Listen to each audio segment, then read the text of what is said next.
আসসালামু আলাইকুম রহমতুল্লাহি বারাকাতু।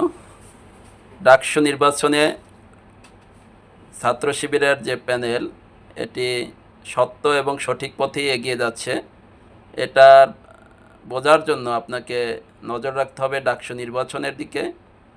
কারণ নির্বাচন যতই ঘনিয়ে আসছে, ততই ছাত্রদল, বাম দল এবং বাকশাল সহ যারা শিবিরের বাহিরে যে প্যানেলগুলো আছে, তারা ঐক্যবদ্ধভাবে শিবিরের বিরুদ্ধে একটি ভোট ব্যাংক করার চেষ্টা করতেছে।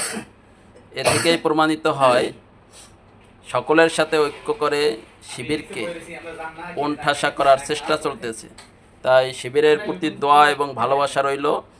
তারা তাদের কার্যক্রম অব্যাহত রেখে এই ডাকসু নির্বাচনে বিজয় ছিনিয়ে নিয়ে আসবে, এই প্রত্যাশা রইল।